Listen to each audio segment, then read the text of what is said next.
Une rentabilité ne veut rien dire en LMNP, en résidence-service, si vous n'avez pas vérifié 3 points fondamentaux. Le tout premier des points fondamentaux, ça va être l'emplacement. N'oublions pas que lorsque vous investissez dans un immobilier en résidence dite service, votre locataire est un exploitant, un commerçant, et il doit être au cœur de sa zone de chalandise.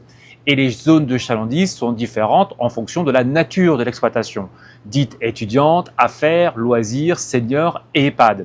Si je prends le modèle de l'étudiant, ma résidence dite étudiante doit être au cœur des universités, des écoles supérieures, proche des commerces, des transports, c'est-à-dire de pouvoir attirer un plus grand nombre d'étudiants et ainsi faciliter le taux d'occupation de la résidence et ainsi de pouvoir avoir une bonne profitabilité de l'exploitant.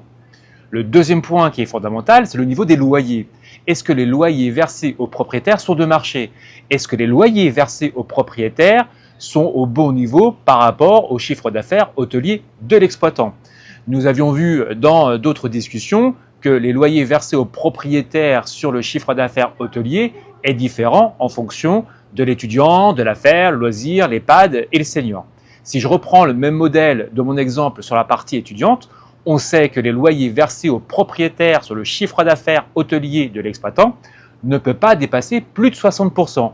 Si je suis au-delà de ces 60%, l'exploitation est en difficulté. Si les loyers versés aux propriétaires sont inférieurs à 60%, j'ai plutôt des loyers au marché et une pérennité. Donc, une discussion peu probable avec l'exploitant lors du règlement du bail pour une baisse de loyer.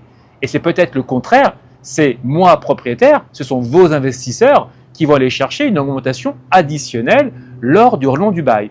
Tout est une question de loyer de marché et de ce ratio dont on parle régulièrement.